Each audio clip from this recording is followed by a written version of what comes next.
go home. But let's go to what happened last night. It all came down to the final play of the game, but my cardiac Bears just could not complete the task this time, falling to the Niners 42-38. Brock Purdy accounted for 5 touchdowns. Christian McCaffrey added a TD as well, 140 yards on the ground for him as the Niners now have a shot at the 1 seed. So the Seahawks and the Niners will battle for the NFC's 1 seed and the NFC West title in Week 18. ESPN Analytics gives the Niners a slight edge, 51% chance to get the top seed in the conference. This is just the 3rd matchup in the final week since 1990 when the winner secured the 1 seed in a conference. So is San Francisco a real threat to win the NFC based on what you've seen really the last month and a half? They would have to get a turnover a game, and then the answer is yes. The offense is Super Bowl caliber. I mean, since Brock Purdy has come back, they're 35 points per game since the 6 games he's come back. It's the best 3rd down offense in the NFL, 50+% conversion on 3rd down. So offense-wise, I think it's the hottest offense along with the Rams going into the NFC playoffs. If you can avoid Seattle and really Philadelphia, those are the 2 elite defenses. So offense, yes. It's a defense that can get you beat by anybody. And I think that's the dichotomy for San Francisco. It's the worst pass rush in football. They have the least amount of sacks in football. They've given them 500 or 400-plus yards in 5 out of the last 9 games. So are they a real threat? Like offensively, no question. How can they steal an extra possession or 2? Because the defense is not going to get stops. Can they find a way to punch the ball out? Can they find a way to get off the field on 3rd down somehow, some way? That's the concern. Their defense, it could get them knocked out in the 1st round.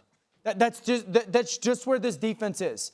But their offense can go score with anybody against anybody. And that's why this team right now, it's crazy to think that they could be the 1 seed because the defense is so bad, but they got to ride their offensive wave.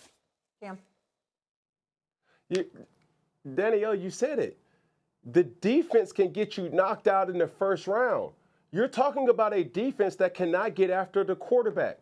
When you start to look at who they're going to have to go up against potentially, when you think about Seattle, can they get after the quarterback? Hell yeah. When you think about the Los Angeles Rams, they have their deficiencies defensively, but they can still hold you at bay.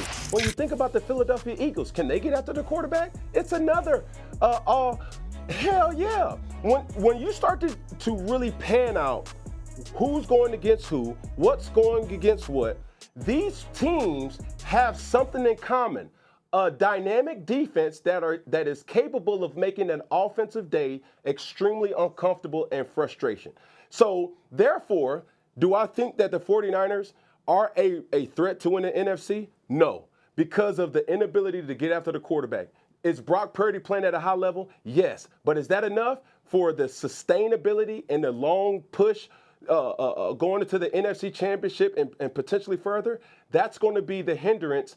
And ever since Nick Bosa has went out, they've been trying to find different ways to get after the quarterback with different pressures, with different type of, strategies, and it just hasn't showed up. So that's the knock, when you're looking at and analyzing the 49ers.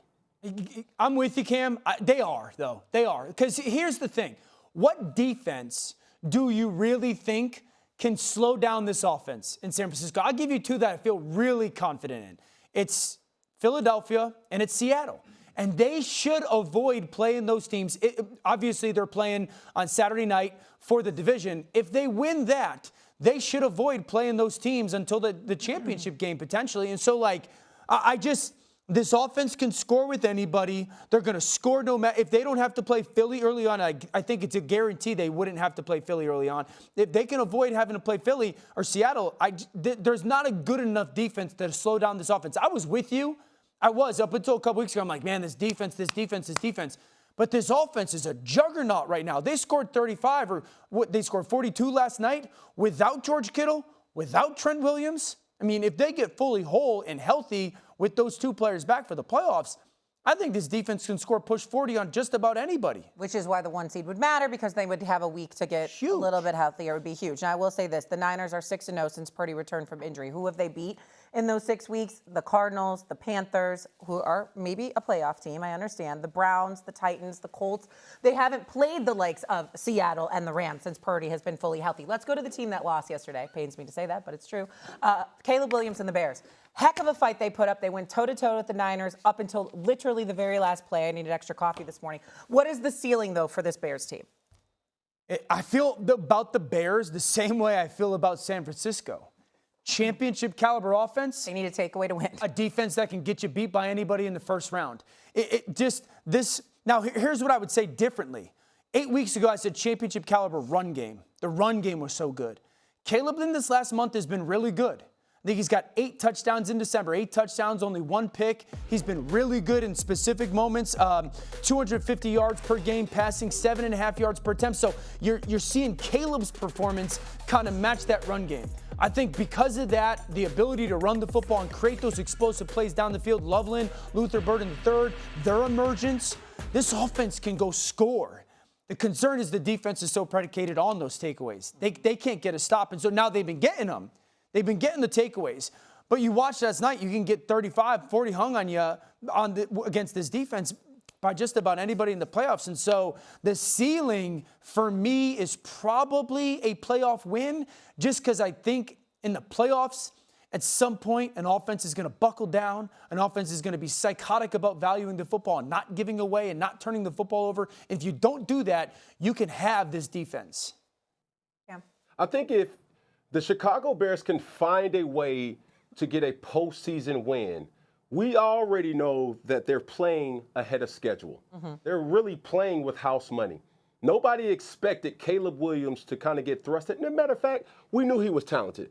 I'll say nobody expected Ben Johnson's impact to be this early.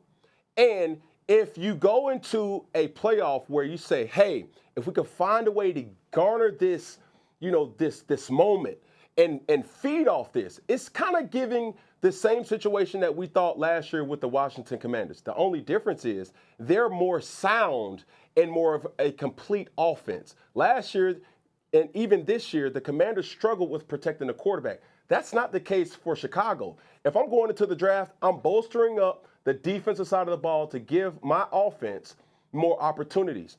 Well, for the Chicago Bears, you have a offensive guru in Ben Johnson with the skill set of Caleb Williams. You're in a good place, and you're in a good place to be successful, multiple times, or as we kind of see this dynasty kind of get created. This is weird for me to watch. In Chicago, especially when I was covering the Bears, it was always the opposite. The defense was always ahead of the offense, always, forever. And now to see it flipped, you even heard guys in the locker room after the game last night saying, we let the offense down, like the defense did. So it's a different football DNA in Chicago right now. So it's hard for me to watch. The defense concerns me. I mean, a week ago against Green Bay, 0 for 5 in the red zone were the Packers. This week, last night, the Niners were perfect in the red zone. They had a gazillion first downs. They couldn't stop anything. Unless you get the pick 6, the game's not as close as it is at the end. So it's a problematic situation and one I'm not familiar with as a Bears fan. However, given the way this season has gone, they went toe-to-toe with potentially the 1 seed in the NFL. I mean, who's not to say that they couldn't win 3 playoff games? I feel like this year has been so weird in the NFL. They can go toe-to-toe offensively with anyone. If they can turn the ball over, then that'll be the question.